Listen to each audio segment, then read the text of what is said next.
Hey guys, what's up? I'm sitting at the park right now and my car is dead. Well, it's not absolutely dead, but it's just not cranking. Can't get it started, it's not cranking. I was at the park and spent about an hour jogging. Hour and a half jogging, came back and my car's not starting. I will say that this is not my first time having this issue. I've been having this issue sporadically for like the last couple months, but lately it's been, I'd have to try more than usual to turn on. I'd have to try to start it a couple of times. I mean, last week I had to try to start this car I'd say like 7 times before it turned over, and then it worked fine afterwards. But right now it's just totally dead. Well, not totally dead. I mean, it just won't start like before. But I mean, I've tried about 20 times now to try to start up, and it's not starting at all. I've only been out for like an hour and 30 minutes. Parked my car an hour and 30 minutes. So I'm pretty sure I didn't leave the lights on. Checked, didn't leave the lights on. Even I think an hour and 30 minutes. That's not gonna kill the battery to the point where it won't start, turn over. So, but I mean, that was the first thing that popped up. Dead battery. Maybe it's weak. Maybe it's, whatever. But I went out, turned the headlights on, and just checked to see how bright the headlights were, and the headlights were pretty bright. So I'm like, it's probably not the battery, but I don't know 100% if that's the case. I didn't know 100% that was the case. So, I mean, it took me about like 5-6 minutes to get somebody to help me out, jump the car. And funny enough, there was somebody there who was just hanging around in his car, and I'm like, hey, could you help me jump my car? Got cables, and had the cables on the battery for, I said, a good 5 minutes. Not 5 minutes. I'd say like 2 minutes. Had it on for 2 minutes, but that would be good enough. I mean, it would be good enough. All right. I would at least hear like a slow crank if it was the battery that was the issue. But I didn't hear anything. I tried it a couple of times. Turned on. Didn't hear anything but a click, which I was hearing before. Hooking up the battery, hooking up the cables to the battery, jumping it. So at that moment, I knew I was in for a bigger issue than just a battery issue, terminals or whatever. I mean, my terminals are 100% clean, so I always make sure to check the terminals to make sure if they're 100% clean if I'm having these issues. But my terminals were pretty clean, so it's not the battery. So I'm like, it's not the battery. Could it be the alternator? And just by thinking about it, it couldn't be the alternator because this car wasn't running when it decided not to start, and even in previous situations, the car wasn't, it wasn't running. When I try to, it wasn't running with the issues that I had. Normally with alternator issues, you would have a bad alternator if the car died out on you while you were driving. I mean, it could be other things, but normally alternator issues, that's it happens with the engine running, and this engine was not running at all.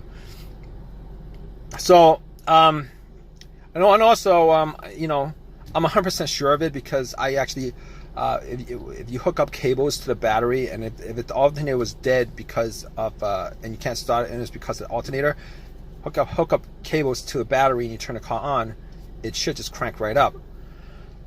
It should just crank right up, and once you take the cables off, the car would just die out, and 100% sure that it was the alternator that was the problem. Okay, so it's not the alternator. 100% sure it's not the alternator. 100% sure it's not the battery either. So what next? What do I do next? So I was thinking, What else? It could be either a relay or a blown fuse, right? A relay or a blown fuse. Now, I don't have anything to test out the relay or the fuse on this car. I mean, it would be pretty easy to test out the fuses. The relay, not as easy, but I'm gonna say it's not the relay. It's not the starter relay. It's not the fuel pump relay. It's not the starter relay, and definitely not the fuel pump relay. It's not the starter relay. I know it's not the starter relay because I hear a click. I hear a click. You hear a click every time. Try to start it. You hear a click. I mean, it gets faint, you know, the more you do it because, you know, the battery gets strained. But you do hear a click. So I mean, the relay relays electricity from you know, the battery to the starter. It relays electricity to the starter, and because you're hearing that click, it means that the solenoid is firing off. It's just that the engine is just not turning over. It's not cranking up. It's not running. So at that point, I know it's not the relay. I mean, I can't say I'm 100% sure it's not the relay, but I'm gonna say to a good certainty that it's not the relay. Like 90% sure it's not the relay. I'd have to test it out to make, you know, to make that 100%, but 90% sure it's not the relay. So what else? What else did I test out?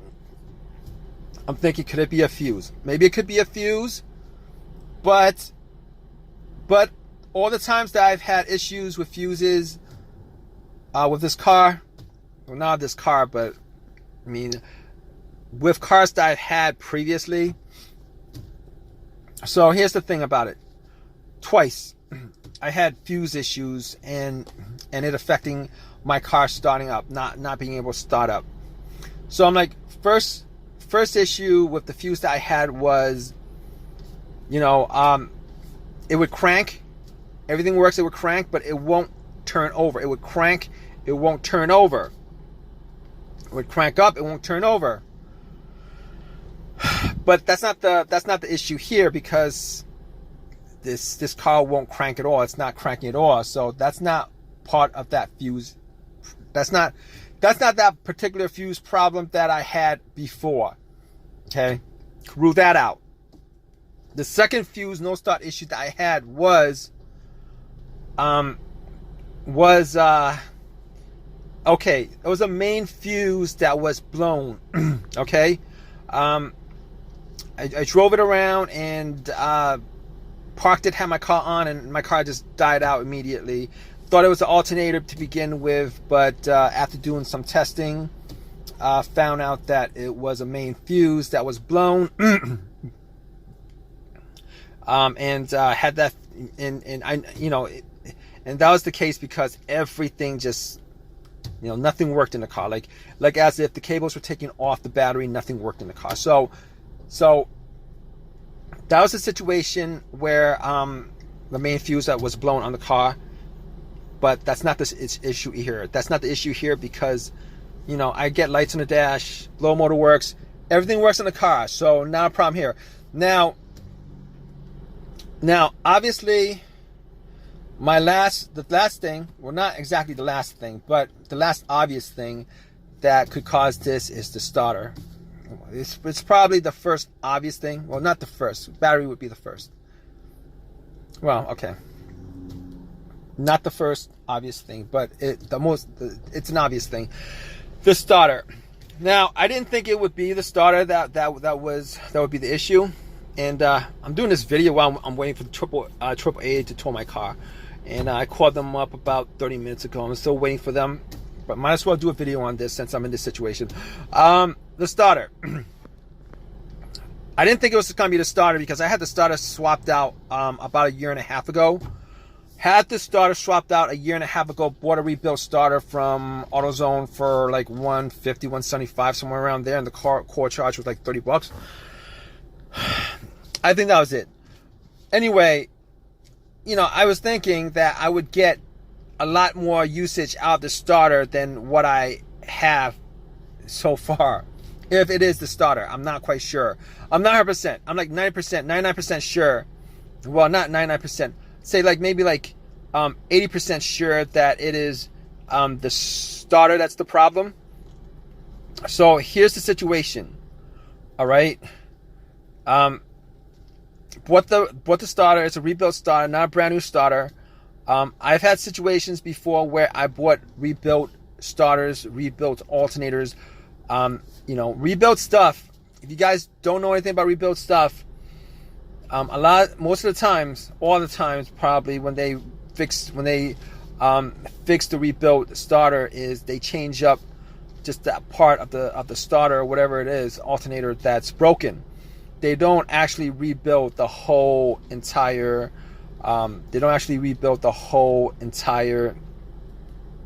thing. So you could have, one component that's brand new on there, and then the rest of it has like 150,000 miles on it. The truth. The absolute truth. But even still, I didn't think that, I still don't know if it's a starter or not. I mean, it's hard for me to believe. I've only put on maybe like 15,000 miles for a year and a half, maybe a year and a half, 15,000 miles. And, right now I'm sitting in my car and I'm not going anywhere. And I'm thinking it's a starter. Now, I could do a couple of tests on it. I could try to like bump the starter, just bump it. If I have a long crowbar or something like that, bump it and then try to start it, see if I could get like one more start out of it. And if it does start up, it's definitely the starter. But I don't have that at the moment, and I'm not gonna go out and do that. I've done that before, but I don't want to do it in this situation. The other thing is, I could probably put a wire to the solenoid, to one of the solenoid terminals, and see if the starter cranks up or not. But I'm waiting for AAA. I'm gonna be waiting for AAA. See how that works out.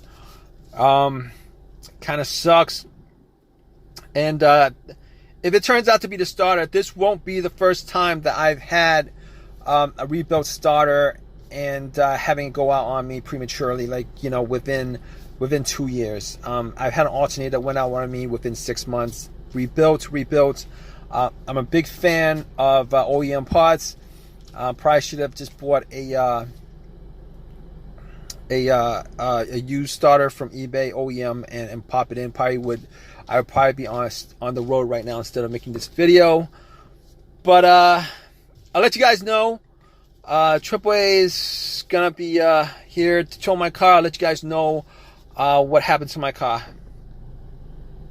Hey guys, so my car is now working fine, and you guys guessed it. If you guys guessed like me that it was the starter, and it was the starter, it was still under warranty. Brought it to AutoZone, and man, I did a little complaining, to them about the starter only lasted that long. They said it's under warranty. You get a brand new, not a brand new one. You get another rebuilt starter, but it's free of charge. I'm like, no, that's not the point. The point is, I gotta spend time out of my day. I gotta spend time out of my day to put it in, take it out, put it in. Or if I was gonna pay for it, I would have to spend money out of my pocket to do it. Pain in the butt. Turned out to be the starter. It's not like the absolute worst situation in the world, but I'd rather not have situations like this come up. It's just really a pain in the butt. And when I change a part on a car, I'm hoping that I get a certain amount of usage out of it. And I was thinking maybe 100,000 miles over, maybe like well over 100,000 miles. But guess what? They gave me another rebuilt starter, popped it in, it works. I've got a rebuilt starter in my car. So I got a rebuilt starter in my car. All right, replaced a rebuilt starter with another rebuilt starter. Sucks. And what are you gonna do? I mean, I didn't want to spend $300 instead of getting a replacement for free. I didn't want to spend $300 out of my pocket to get, you know, a brand new one. And even the brand new ones, I've heard stories, situations where people bought brand new stuff and it goes out on them anyway. But anyway, I'm glad that that situation's resolved. Really pain in the butt, frustrating, aggravating stuff that I really wish wouldn't happen, but apparently it is what it is, kind of thing. But if you guys have any comments, please leave your comments in the comment section. Please give me a thumbs up. Please subscribe, guys. All right, hope this has helped you out as far as your issues with your car. Hope hope if you do have this kind of situation that is as simple. No, not as simple, but it's not worse than that. All right, guys, take care.